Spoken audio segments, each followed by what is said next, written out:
policy change positive for international students and to enable them to enhance their contribution to Canada? And that question is directed to Miriam and Bipin. Miriam. So I think we need to remember that we are part of a global community. And in the past, maybe a decade or two ago, or maybe not that long ago, we were seen as the innovators in anything immigration. But that's no longer the case. We are competing actually right now. I mean, if you look at Spain, for example, they have this new program that they call the digital nomad, where they allow non-European Union residents to live and work there for 5 years.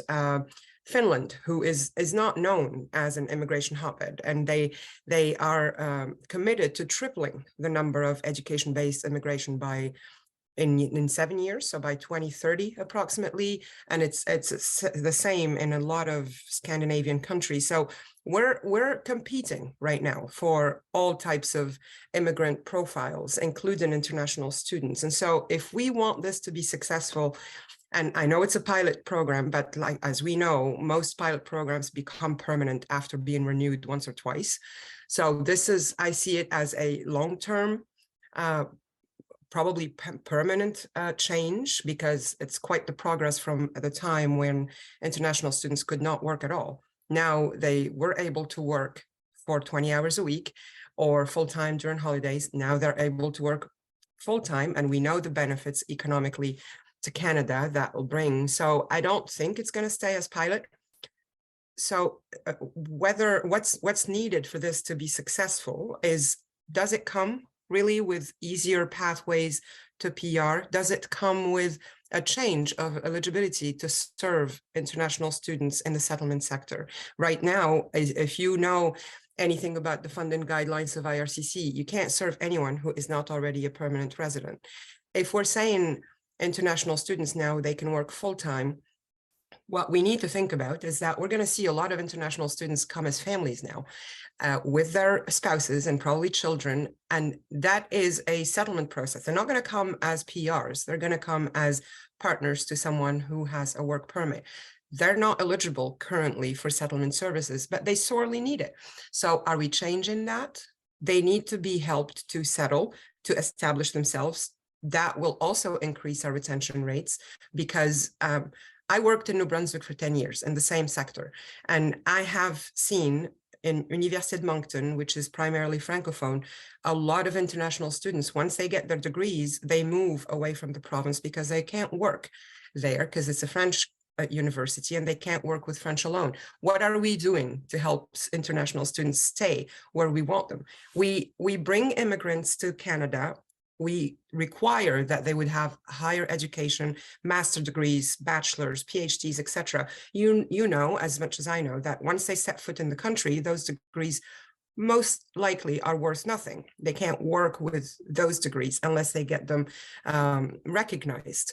Even if they do get them recognized, the professional associations will not let them work with them because they're internationally trained. This population of immigration, the international students, are being trained here. They get credentials here. So it's much easier to integrate them in the labor market. So what are we doing to keep them? Are we making it easy for them to stay, or are we going to let them stay on their own, go figure things out? We just want you to contribute to our taxes, but figure out how you establish yourself in the country on your own. So what is needed from my perspective is the same attention we give to permanent residents. If IRCC or the federal government is aware that this population is really needed economically, socially, culturally, you name it, then there has to be some give to the take. So that's how I see it. Wonderful, thank you. And Bipin, please go ahead. I echo a lot of what Miriam said, but one of the things I think I am just hoping that this temporary change does become permanent, as it has been mentioned by other expert panelists as well, in the long term.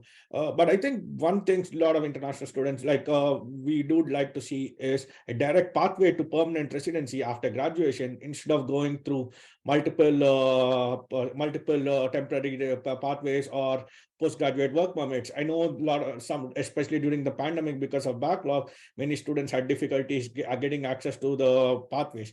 We we would like to see that change as a direct pathway for permanent residency.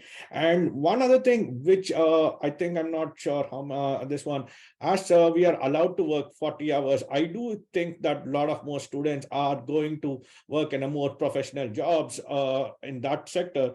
But one big issue, at least currently with international students, is a lot of the work you do while you're a student is not counted towards your permanent residency. So that puts, even, let's say you are doing a lot of, imagine masters or a PhD student who is working on research in a university for 3 or 5 years, and when they graduate, or even for an undergrad student after 3 or 5 years, when they graduate, their work experience, whether inside the university or outside, is not considered towards their permanent residency.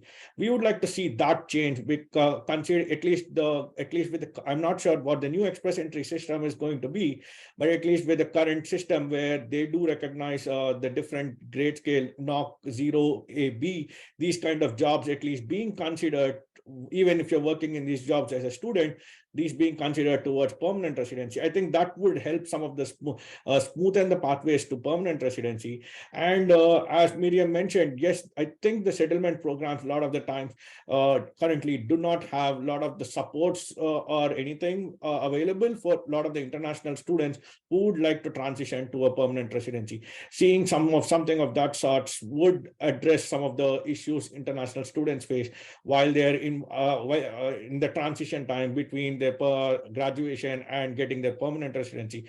Right now, from some of the students I hear, it's like around 2.5 to 3 years where there's a huge weight gap because of either with a good backlog or whatever the difficulties. And I think as Mikhail mentioned, there's a huge gap in between the number of students coming to Canada with the number of permanent residents being given. I think just last year, the number of new permanent residencies, I think the quota for that has reduced by half to clear the backlog and cover that up. But that actually puts a big problem, is this is only pushing the problem of numbers down the road rather than resolving the inherent primary issue with it.